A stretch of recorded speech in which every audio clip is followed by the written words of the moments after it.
lions, tigers, and bears. You know how it goes. The Milwaukee County Zoo is home to hundreds of species, delighting children and families since 1961. I was waiting for that, oh my. There you go. It's okay. But it's one place toward the back of the zoo where you can find all things scaly and slippery.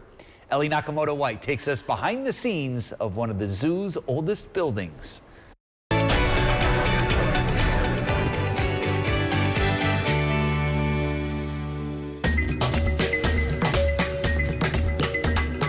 It's real hard to have a bad day at the zoo. From the alligators to the anacondas. These animals are not the monsters that you think they are. The Milwaukee County Zoo's Aquatic and Reptile Center. This is one of the oldest buildings at the zoo. Houses about half of the entire zoo's animal collection. And there's a lot to look at, but this is actually only about 25% of the building, and it's behind these doors where the magic really happens. I think the big thing is just people understanding how much effort goes into this building. So I think a lot of times people look at it as those are the easy animals to care for. You know, they don't do a whole lot. But there is a whole lot more that goes into it. This is Sean Miller. I've loved animals since I was a kid. You ask my parents, when I was 2 years old, I wanted to be a zookeeper. There was never anything else in my mind. Who turned his dream job into reality. I've been in this role going on 7 years. I've been with the zoo going on 28. As the center's curator. We look at how we can interact with these animals, how we can enrich their lives, and how we can educate the public about what these animals truly are. Educating the public starts here. So right now we're up on the, it's the Lake Wisconsin mezzanine area. This is our aquarium and reptile education area. Where visitors can get a bird's eye view over this 55,000-gallon tank. Let's head up to the Amazon.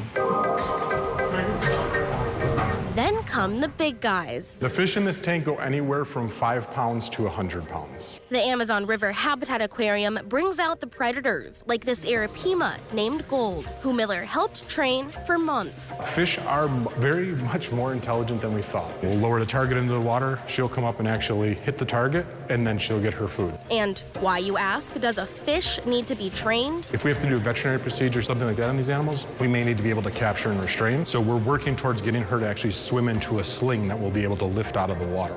The center's freshwater keepers spend hours each day observing Gold and her tank mates. And for so long, people always go, well, how does a fish think like a person? And what we're starting to do now is like, how can a person think like a fish? And if thinking like a fish is too hard, try a turtle. This is Onassis. Onassis is our giant Amazon or Aru river turtle. She was rescued in 1969 from a fish market in Brazil. You got it? And she's older than the zoo itself. What we tell people is we can say fairly confidently she's at least 80 years old, but there is a possibility she could be over 100 years old. Miller says his goal as curator is to break down the scary stigmas. It's my passion. Like, this is my life. Surrounding his pride and joy. I've never known anything more. Like, this is just who I am. This is what I do. Like, this is what I was meant to do, and I'm doing it. Aww. He loves it. I know. Loves his job. You can obviously feel and see the passion. Yeah. I think maybe in a past life he was like a WWE wrestler. Yes. Doesn't he look like a yes. something you'd see in a ring with I don't know, the Undertaker or something? Well, I did not know that you could train a fish. No. I mean, definitely learned a couple things about the zoo. 80 to 100 years old, that turtle. Yeah. It's awesome. amazing. Some beautiful animals, that's for sure.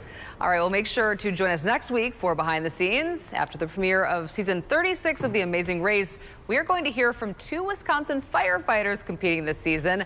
That's next Wednesday on the CBS 58 News at 10.